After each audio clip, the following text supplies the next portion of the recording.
من الشيطان الرجيم. بسم الله الرحمن الرحيم. يوم تبيض وجوه وتسود وجوه فأما الذين اسودت وجوههم أكفرتم بعد إيمانكم فذوقوا العذاب بما كنتم تكفرون. وأما الذين ابيضت وجوههم ففي رحمة الله هم فيها خالدون. تلك آيات الله نتلوها عليك بالحق وما الله يريد ظلما للعالمين. ولله ما في السماوات وما في الأرض وإلى الله ترجع الأمور. كنتم خير أمة أخرجت للناس تأمرون بالمعروف وتنهون عن المنكر وتؤمنون بالله. ولو آمن أهل الكتاب لكان خيرا لهم منهم المؤمنون وأكثرهم الفاسقون. سبحان ربك رب العزة عما يصفون وسلام على المرسلين والحمد لله رب العالمين. اللهم صل على محمد وعلى آل محمد كما صليت على إبراهيم وعلى آل إبراهيم إنك حميد مجيد. اللهم بارك على محمد وعلى آل محمد كما باركت على إبراهيم وعلى آل إبراهيم إنك حميد مجيد. فرمایا اللہ تعالیٰ نے اس دن یعنی قیامت کے دن کچھ چہرے سفید ہوں گے اور کچھ چہرے سیاہ ہو جائیں گے. بس جن لوگوں کے چہرے سیاہ ہو جائیں گے ان لوگوں سے پھر بات ہوگی اکفرتم بعد ایمانکم، کیا ایمان کے بعد تم نے کفر کو اختیار کیا؟ فذوقوا العذاب، پس عذاب کا ذائقہ آج چکھو، بما کنتم تکفرون، اپنے کفر کی وجہ سے.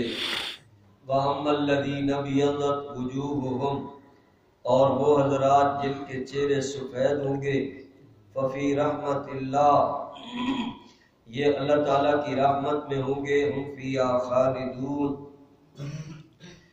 اور اللہ کی رحمت میں ہمیشہ رہیں گے.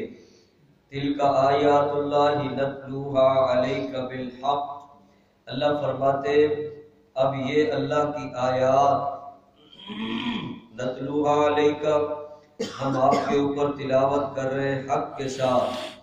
وَاللَّهُ يُرِيدُ ظُلْمًا لِلْعَالَمِينَ، اللہ جہان والوں کے ساتھ ظلم کا ارادہ نہیں رکھتا.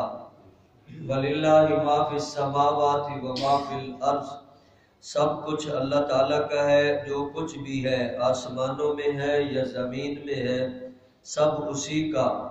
وَإِلَى اللَّهِ تُرْجَعُ الْأُمُورُ، اور سارے امور اللہ کی طرف لوٹائے جائیں گے.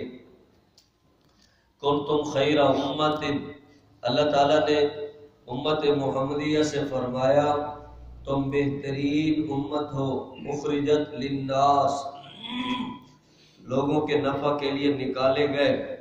تأمرون بالمعروف، تم نیکی کا حکم کرتے ہو. وتنہون عن المنکر، اور برائی سے منع کرتے ہو. وتؤمنون باللہ، اور تم اللہ کی ذات پر ایمان رکھنے والے لوگ ہو.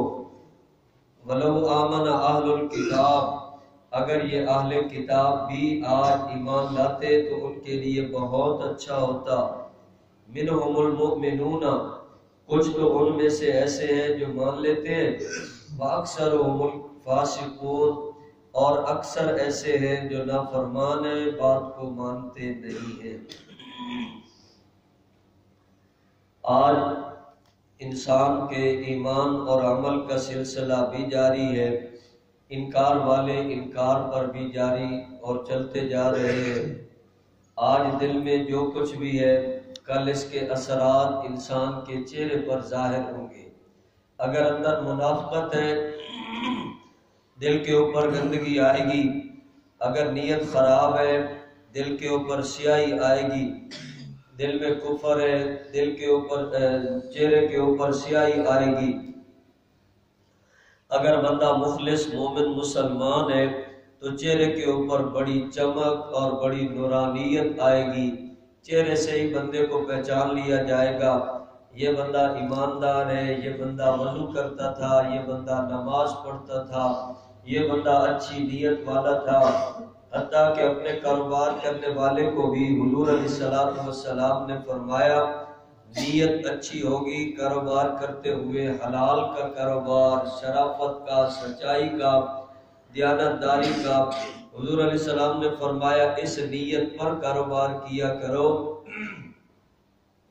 کہ ہم مال بڑھا کر فخر غرور نہیں کرنا چاہتے بلکہ اپنا مال ایسے بڑھا کر چاہتے ہیں محتاجگی سے بچیں، کسی سے مانگنا نہ پڑے اور بلکہ دوسروں کی خدمت کرنی پڑے۔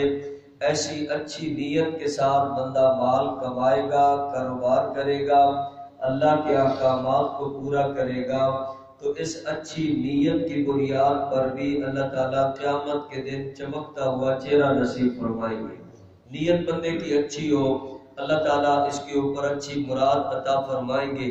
پھر ایسے حضرات بھی آئیں گے جو اللہ رب العزت کے ساتھ کبھی کسی کو شریک نہیں بناتے، فالے نہیں نکلواتے اور دیگر ایسے غلط کام نہیں کرتے۔ قیامت کے دن وہ بھی آئیں گے تو ان کے چہرے بھی 14ویں رات کے چاند کی طرح چمک رہے ہوں گے۔ تو اسی بات کو اللہ تعالیٰ نے یہاں بھی سمجھایا بندوں کو کہ کچھ چہرے سیاہ اور کچھ سفید ہوں گے، کچھ یعنی چمکدار ہوں گے اور دوسرے چہروں کے اوپر سیاہی چھائی ہوگی۔ یہ سیاہی کفر کی اور اس قسم کی نا امیدی کی سیاہی ہوگی اور بندے کو پہچان بھی لیا جائے گا، جیسے سورۃ الرحمن میں بتایا یعرف المجرمون بسیماہم فیؤخذ بالنواصی والاقدام۔ مجرم لوگوں کو وہاں پہچان لیا جائے گا، ان کے چہروں سے پتہ چل جائے گا یہ مجرم ہے، دنیا میں جرائم کرتے رہے، کیونکہ ظلمت کی بڑی ظلم کرنے کی بڑی ظلمت آئے گی۔ آج ناانصافیاں کرنے کے انسان کو برے انجام دیکھنے پڑیں گے اور وہاں کفر کی اندھیری کو بندہ دیکھے گا، ماحول بھی ظلمت والا، خود بندے کا چہرہ بھی ظلمت والا۔ تو بہرحال مجرموں کو بھی پہچان لیا جائے گا، مجرمین سے بات ہوگی اور مسلمانوں سے بھی بات ہوگی۔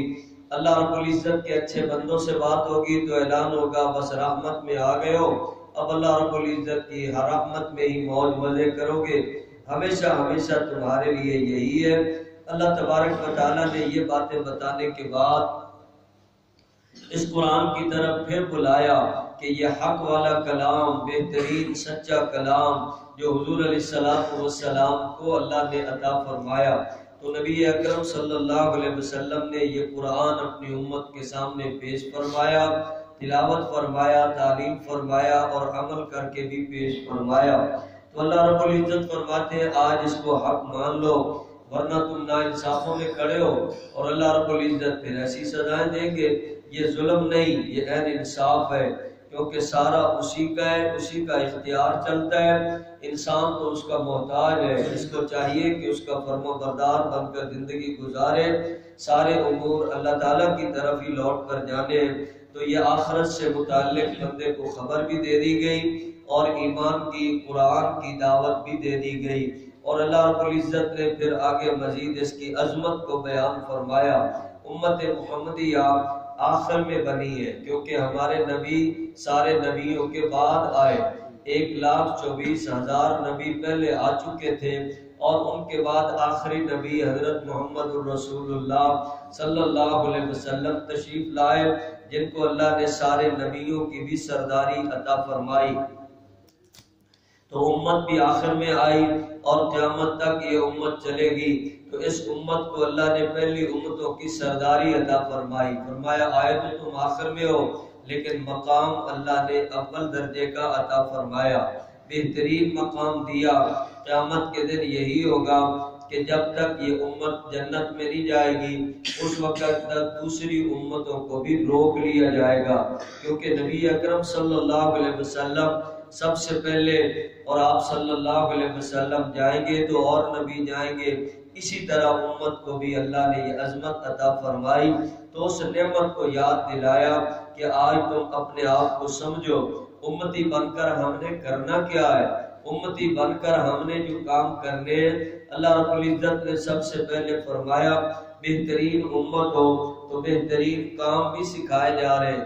ایک تو تم لوگوں کے نفع کے لیے نکالے گئے، ہمیشہ کوشش کرو دوسرے کا فائدہ ہو جائے اور دوسرے کا نفع ہو جائے، اور دوسرا اچھا انسان کو مجھ سے یعنی فائدہ ہی حاصل کر لے، کوئی دینی فائدہ، کوئی دنیاوی فائدہ، کوئی دوسرے مسائل مشکلات سے نکلنے کا فائدہ، جتنا ہو سکے بندہ دوسرے کو نفع پہنچائے، فائدہ پہنچائے، یہ بہترین عمل ہے۔ تم بہترین امت ہو تو بہترین کام کیا کرو۔ اللہ تبارک و تعالیٰ نے فرمایا کہ نیکی کا حکم کرتے ہو، جس کی تعلیم پہلے پچھلی آیات میں بھی دے دی گئی کہ ایک جماعت کا تو کام ہی یہی ہو کہ وہ اس کام میں لگے رہیں، کرتے رہیں اور دوسرے ان کے معاون بنے، سارے مل کر یہ کام چلائے رکھو۔ تم بہترین لوگوں کو اچھائی کا، نیکی کے، اچھے کام کا حکم کرتے ہو۔ یہ نہیں کہ غفلت میں خود بندہ پرواہ نہ کرے، نہیں، امت محمدیہ کے لوگ ہیں، اب یہ اچھے کام کریں گے، سب سے اچھے کام دوسروں کو نیکی کی دعوت دیں گے، حکم کریں گے، یہ کام کرو، یہ کرو، جھوٹ سے روکنا اور برائیوں سے روکنا اور دیگر ایسے حرام کاموں سے منع کرنا، یہ بھی اس امت کی صفت ہے۔ اس لیے فرمایا وَتَنْهَوْنَ عَنِ الْمُنْكَرِ، تم برائی سے منع کرتے ہو، اچھائی کا حکم کرتے ہو، وَتُؤْمِنُونَ بِاللَّهِ، اور اللہ پر تمہارا ایمان ہے۔ اسی طرح ایمان جس طرح حضور علیہ السلام نے فرمایا کہ اللہ پر ایسے ایمان لاؤ، اللہ تعالیٰ کو ایسے مانو، ایک مانو، وحدہ لا شریک مانو، اپنا معبود مانو اور اس کی رضا کے لیے قدم آگے بڑھاؤ، ہر جگہ موجود مانو اور اللہ کے سامنے اپنے آپ کو پیش کرو، اور ایسے کہ ہر جگہ ہم جہاں بھی جائیں اللہ ہمیں دیکھ رہے ہیں۔ یہ سارا تعارف حضور علیہ السلام نے ارشاد فرمایا، تو اس لیے فرمایا کہ سب سے پہلے اللہ کی ذات پر ایمان بناؤ، توحید والا ایمان بناؤ اور بہترین ایمان بناؤ، شرک سے پاک ایمان ہو، منافقت سے پاک ایمان ہو اور سچا اور سچا ایمان ہو۔ ہر عمل میں بندہ اللہ کو سامنے رکھے، یہی جو نیت بتائی گئی، کاروبار میں بھی نیت ٹھیک ہو اور گھر بار میں بھی نیت ٹھیک ہو اور نیک اعمال دوسرے کرتے ہوئے بھی نیت ٹھیک ہو، بندہ اچھی نیت کے ساتھ چلتا رہے گا۔ یہ اللہ کا تعارف ہمیں حضور صلی اللہ علیہ وسلم نے فرمایا کہ اللہ کی ذات پر ایمان بناؤ، تمہارا درجہ بڑا اچھا رہے گا۔ پہلی کتابوں والے لوگ آج اس زمانے میں آ گئے تو اس زمانے والے کو اللہ تعالیٰ نے دعوت دی ہے، اگر یہ اہل کتاب یہ پہلی کتابیں اٹھائے پھرتے تھے اور اٹھائے پھرتے ہیں، اصل ہے، نقل ہے، وہ اپنی جگہ کہ ان میں کتنی ملاوٹ ہو گئی، کیسے بدل گئی، لیکن نام تو یہی آتا ہے نا کہ یہ اللہ کی کتاب ہم لیے پھر رہے ہیں۔ تو اس لیے اللہ تعالیٰ نے فرمایا ان اہل کتاب کو کہہ دو کہ آج تم اگر ایسے ایمان لاؤ جیسے اللہ رب العزت کے پاک نبی نے اور اللہ کے قرآن نے بتایا، آج قرآن کو مانو اور حضور اکرم صلی اللہ علیہ وسلم کو مانو، یہ اگر ایمان لاؤ تو تمہارے لیے یہ بڑا فائدہ ہوگا۔ ان کو بھی بلایا جا رہا ہے کیونکہ سب کے لیے ضروری ہے اب سارے اتفاق اتحاد کر کے اللہ کے قرآن کے ساتھ متفق ہو جائیں اور نبی آخر الزمان صلی اللہ علیہ وسلم کی نبوت پر متفق ہو جائیں، تو یہ بڑا اچھا ہے۔ وہ دنیا میں تو ایسے چل رہا ہے، اللہ فرماتے ہیں کچھ ایمان لاتے ہیں اور دوسرے نافرمان ہیں، تو فرما بردار اور نافرمانوں کا انجام یہ شروع ہی ایسے ہوگا کہ میدان محشر میں آئے ہیں پہلے اثرات چہروں پر ظاہر ہو گئے، پھر اگلے حالات، پھر آگے حساب، پھر انجام، پھر بندے نے پہنچنا کہاں ہے وہ بھی بتایا، کچھ اللہ کے عذاب میں اور کچھ اللہ کے انعام، اللہ کی رحمت والی جگہ میں۔ تو بہرحال امت محمدیہ کا ساری امتوں پہ ایک مقام ہے، اپنے مقام کو سمجھ کر ایمانی زندگی اور نیکی تقوی والی زندگی گزاریں، اور لوگوں کے لیے ایسے نکالے گئے تو دوسروں کے کام آنا یہ امت محمدیہ کا ایک خاص وصف ہے۔ بندہ آج زمین والوں کے ساتھ تھوڑا سا معاملہ ایسے کرے گا، اللہ تعالیٰ بہت مہربانی فرمائیں گے اور بہت اس کے اوپر کرم فرمائیں گے۔ امت محمدی میں پیدا ہونا یہ اللہ کا خاص انعام ہے۔ قدر کرتے ہوئے سچا اور پکا امتی بن کر، مسلمان بن کر زندگی گزارنے کی اللہ تعالیٰ ہم سب کو توفیق عطا فرمائے۔